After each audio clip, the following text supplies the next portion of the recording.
Alrighty guys, got a bit of an interesting day today. So we are full swing Texas prep. We got Texas in, I don't know, 3-4 days depending on when we decide to leave. So I washed the truck yesterday. She was a little dirty. Now she is freaking gleaming.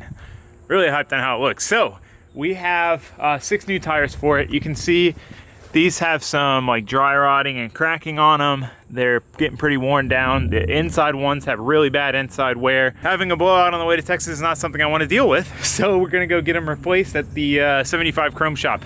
We also have the Miata torn apart because we need to swap the power steering pump in it. Got all the tires loaded up. Having a long bed is kind of a nice change of pace. Fit all 6, no problem. Some of you may know that I'm big into big rig videos, and we are at the 75 Chrome shop to get our tires mounted on our dually. It's really loud. This place is pretty pimp. You hear that Jake brake? Did you guys hear that Jake brake? All right, well, new tires, and you can see there's still a little shake. You can kind of see my hand moving, but for the most part, the shake is gone. I mean, it's still here a little bit, but it's significantly better than it was, and we still have another balancing thing we will be doing on top of it to help improve it as well. So, I mean, it's mostly gone though. There's still like a little bit, but like I said, not nowhere near as bad as it was. So, I mean, that's definitely a nice improvement. And we got new tires that we don't have to worry about exploding while we're towing. So, also a good important thing. So, anyway, heading back to the house now. We're gonna get back to work on the Miata. We're also gonna work on doing the gauges in this thing. I want to get those done today. So, see you guys at the house. Made it back home. Looking like it's gonna rain, but got the truck back. Got our fresh freaking tires. One thing, this had 295 40s on it before. These are 285 40s. So they don't look quite as aggressive. I mean, they're basically the same. I'm being nitpicky here, but truck looks nice, all cleaned up. I like this thing so much. So much. We got some of our Mishimoto stuff in today. Over the next couple days, we're going to be getting the rest of the stuff in, and we're going to be overhauling the cooling system on this. So that is very exciting. But for today, we need to do, on this thing, we need to do EGT and boost gauge. I have that, and we need to flush mount our tuner switcher and all that stuff. So we really need to do that. And then we also are finishing up the Miata. Like I said, I took it apart yesterday and got the pump out. I got the lines all cleaned out. I got the cooler cleaned out. I got everything cleaned out, and it's ready for the new pump to go back on. I'm a freaking pro at this by now. Pretty much anything steering involved on the Miata, I have nailed down. Like the rack, that thing out in like 20-30 minutes. Now the pump I can get out in 20-30 minutes. So we got a new pump. Same one we've been running. Like I said in the last video, we are going to figure something out for this. We're gonna go either electric power steering pump, maybe upgrade this pump to like a turn 1 pump, or for simplicity's sake, since this seems to be the main crux of this car, we might just depower an MB rack. I'm not a fan of manual steering, so I prefer not to go that route, but it definitely would be the simplest route. So anyway, if we go electric steering, we'll probably go electric water pump. That'll really simplify our serpentine belt system in the front, and then we'll be able to like run the water pump while the car is off and keep things cool. So I don't know, I gotta figure that out, but for now we need to get the car back up and running for Texas. So we have a replacement pump. Both of them have lasted a solid 5 events, so I mean, it's not too terrible, but definitely been eating them up. So we just gotta swap our reservoir on and start throwing it back on. Something interesting, if you guys didn't see the last video, I put a power steering filter in after the last pump failed to catch any metal. It's a magnetic filter, and my thoughts were like, okay, it seems like it can't be the rack. I can't have broken a rack in 2 laps because this is like the 3rd or 4th rack I put in the car.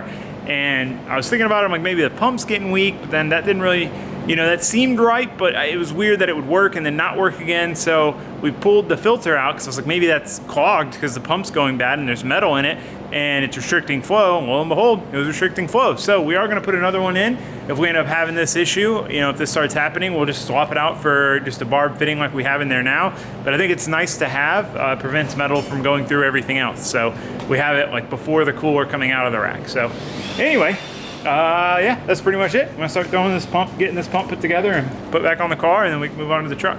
So I've just been using the AC Delco remans. I get them on Amazon, they're on Prime, and I think they're even 1-day shipping. So it works really well when I'm in a time crunch, and it's $70.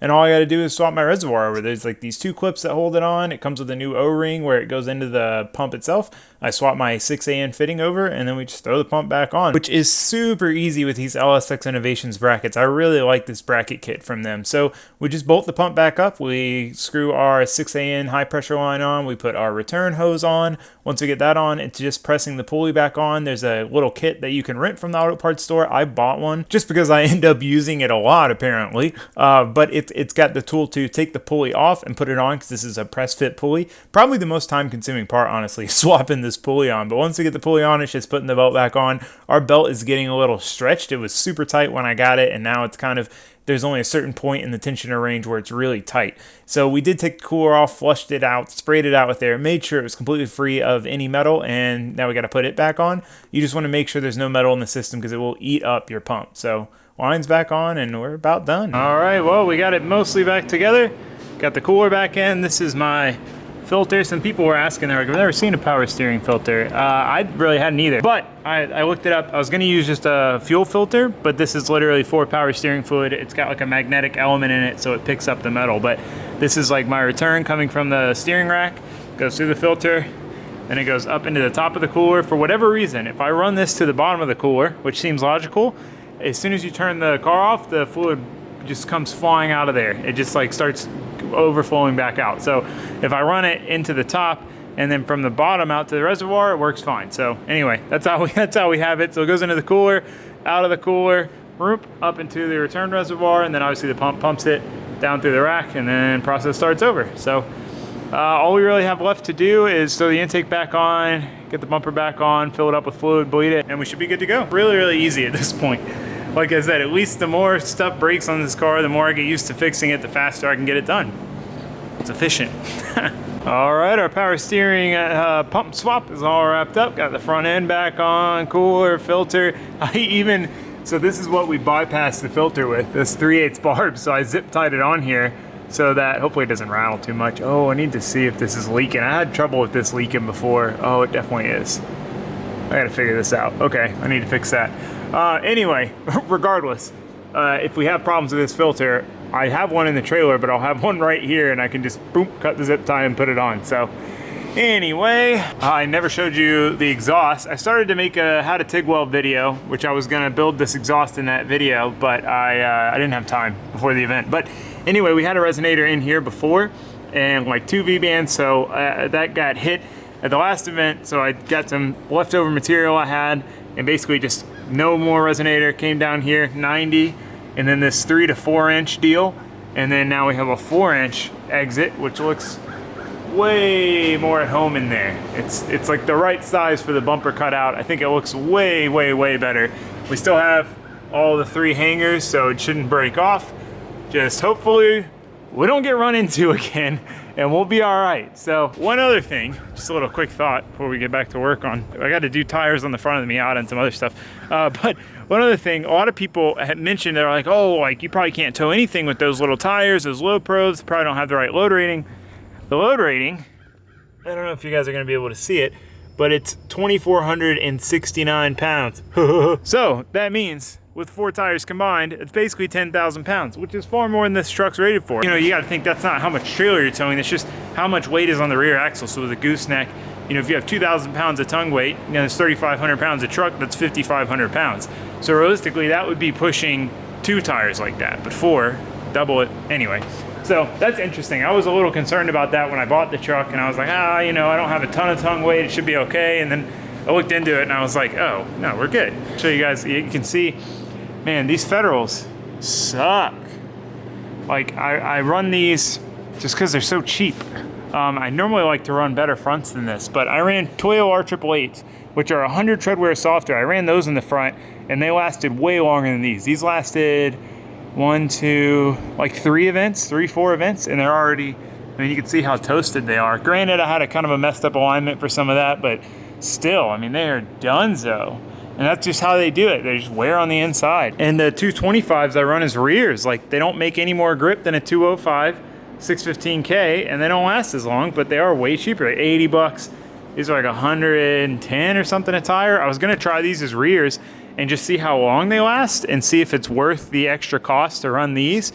but I need them for front, so I'm just gonna use them as my new fronts and rotate those out to the rear, and we'll just burn those off in the rear. So anyway, I'll do that real quick, and then we'll start on the truck gauges. Oh, I got some of my Mishimoto stuff showed up, so that's super exciting. We got an intercooler and a radiator, and I'm not gonna tell you guys quite yet. I'm really bad about that. I can't keep secrets or surprises. Oh, I'd be so far down the road though.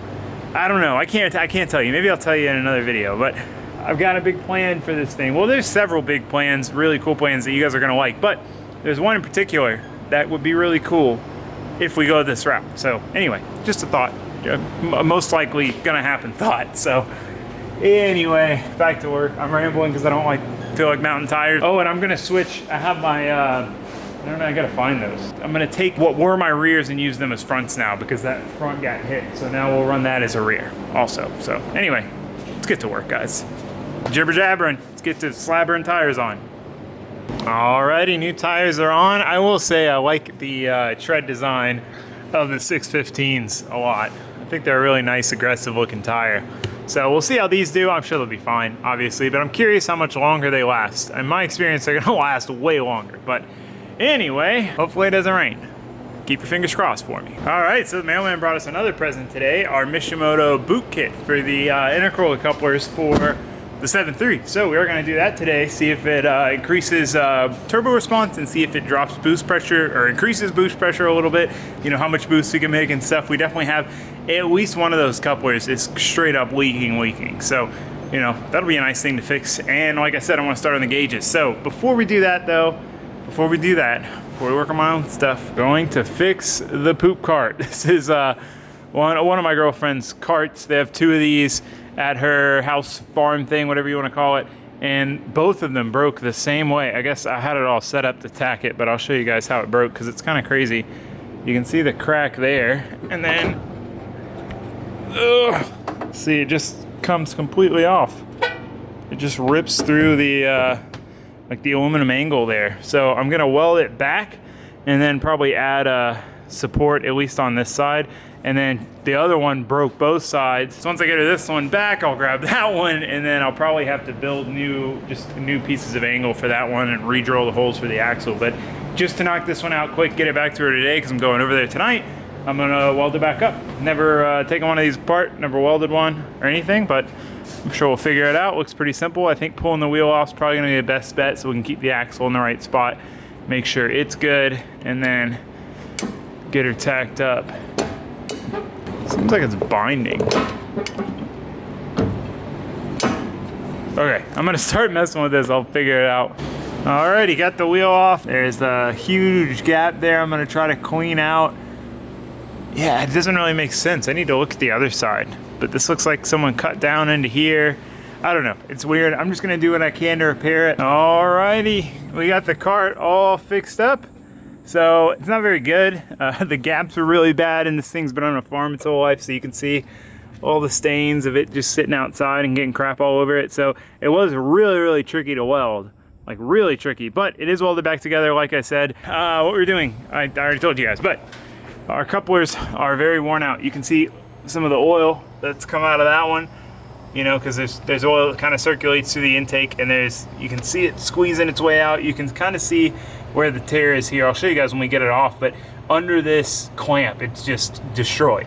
So definitely have some leaks there that I want to resolve. So we're gonna be replacing, it's those two, the two blue ones up there, and then the ones down here by the intercooler. You can see this one, look at this one, this is hilarious. Someone couldn't find the right size nut, so they just put a wing nut on there. So it's just tightened down by hand with a wing nut. So it'd be really good to get those replaced. Like I said, I'm real curious if it helps the spool up and be a little quicker. So I'm all for it being any bit quicker. So we got Mishimoto ones. These are really nice. They come with these nice clamps because we need to replace ours. They're the spring style, so they keep tension on the nut. You don't got to worry about them backing off. And they have a lifetime warranty, which is sick. Like all Mishimoto stuff is a lifetime warranty, and it's like a no questions asked style. Like they're just gonna replace it. So I absolutely love that about Mishimoto. I gotta give them a lot of credit for that.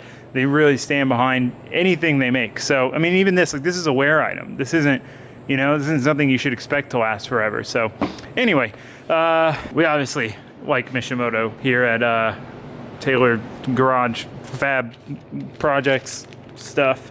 So anyway, auger gauge. So most of you guys know, or a lot of people actually ask me what I have in the Miata, what they're called. It's this, but it's called the auger 1813. This is a 2813, just like a double stacked version. Anyway, I like to run them, and I think it'll look really good next to our PHP tune switcher deal. So anyway, first step, gonna be doing these, because I think that'll be one of the quicker projects since I've already done it. And while we're in there, we'll figure out where we're gonna put our boost gauge, see if there's somewhere we can just pop it in, or if we can tee it into a line and get our wires ran into the car.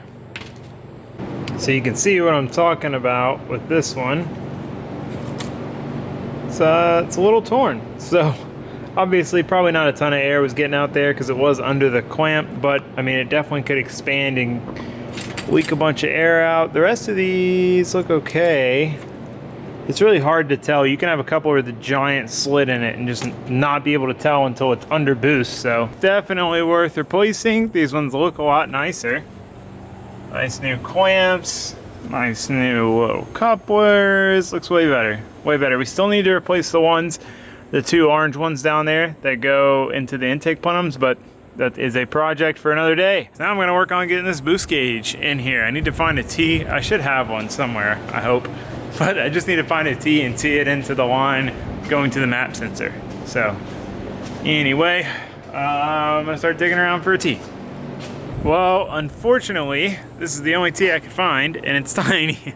It is way too small. So it's just one of those things. I could definitely make it work for now, but I don't really have time to fully install the gauge anyway, and I need to go get an 1/8 MPT tap to tap the manifold for the pyrometer. So we're gonna save the gauge install for another day. Kind of unfortunate, because I really wanted to see what my EGTs were on the different tune levels, because that'll kind of give me an idea if we still have a boost leak somewhere that I can't find, and how the engine's running and all that stuff. But again, we're gonna have to save for another day. But I mean, I'm pretty happy we got some stuff done on the truck. Still haven't figured out our oiling system issue. We got to figure that out. We've got more stuff coming to rectify that issue. So unfortunately, Texas is starting to look pretty unlikely. We don't get our oil cooler parts in, the factory one, that's the thing we're waiting on. We don't get that in until Friday. I need to leave Friday like early morning. On top of that, I was looking at for sale stuff, because that's just what I do. It's a lot of fun. If you guys have bought and sold stuff, you know how much fun it is, but how bad it is for your wallet and your time, and how many projects you already have to look for stuff. But I found a project for Ben. So Ben's planning to LS swap his Miata. We found a car that's basically halfway done, comes with like all the swap parts, and is a really good starting base, and is significantly cheaper than buying the parts and the motor and the trans and all that stuff separate. So Ben has decided to buy it, which means we'll be able to get his car done and be tandem and V8 Miatas a lot sooner than we expected. But he needs to go pick it up this weekend, which is when Texas would be. So he wouldn't be able to go with me. Probably won't have the truck done in time. Definitely won't have time to really test the truck out and find out if it's fixed or not. And I really, like, making that long of a trip alone, not a big deal to me. I don't mind driving by myself. Making that trip with the large possibility of breaking down alone, just not something I really want to do. You know, I can get through the event by myself. I can get through the drive by myself, but breaking down by yourself just sucks, especially like, you know, 10 hours from home or 20 hours from home. Like, it's just not something I really want to do. So because of all those things, unless a miracle happens or unless something changes, probably not going to Texas this round. But that's okay, because we do have a ton of other stuff to work on anyway. I've been putting off a lot of stuff because I've been prepping the Miata and prepping the truck for Texas. We do have some stuff for the Miata. We got over fenders, we got a rear wing, got to get those from paint. We got to get parts for the Subaru. We're going to register the Subaru, get it on the road, start driving it around, start finishing up the little nitpicky stuff with it. We got the RX-7, we got the remote bleeder line and stuff, so we're ready to get the trans back on and get the motor back in the car and get it running and driving. So as much as it sucks not going to Texas, like, it's kind of for the better. Like, give us a chance to get caught up, and then we're gonna go to the next round, which I wasn't originally gonna go to because Grid Life's the weekend after the next round. So it'd basically be like drive to Texas, drive, get back Monday or Tuesday, like change tires, fix anything on the car, leave Thursday, go up to Atlanta. So it'd be pretty brutal, but that's how we're gonna do it now. So that way we still only miss one round. So at the end of the day, it's kind of effectively the same thing. We're just skipping this round instead of the next one. So it's a bummer because we won 2 in a row, and I don't want to feel like I'm quitting while I'm ahead. Like, I want to go to as many as I can. I love driving in Texas. I love the people and everything, but I'm really glad we're gonna have a chance to get caught up on the projects and get all of that stuff sorted. So I'll see you guys then. But that's gonna be it for this video. Thanks for watching. Thanks for subscribing. I'll see you next time. I already said that. Goodbye.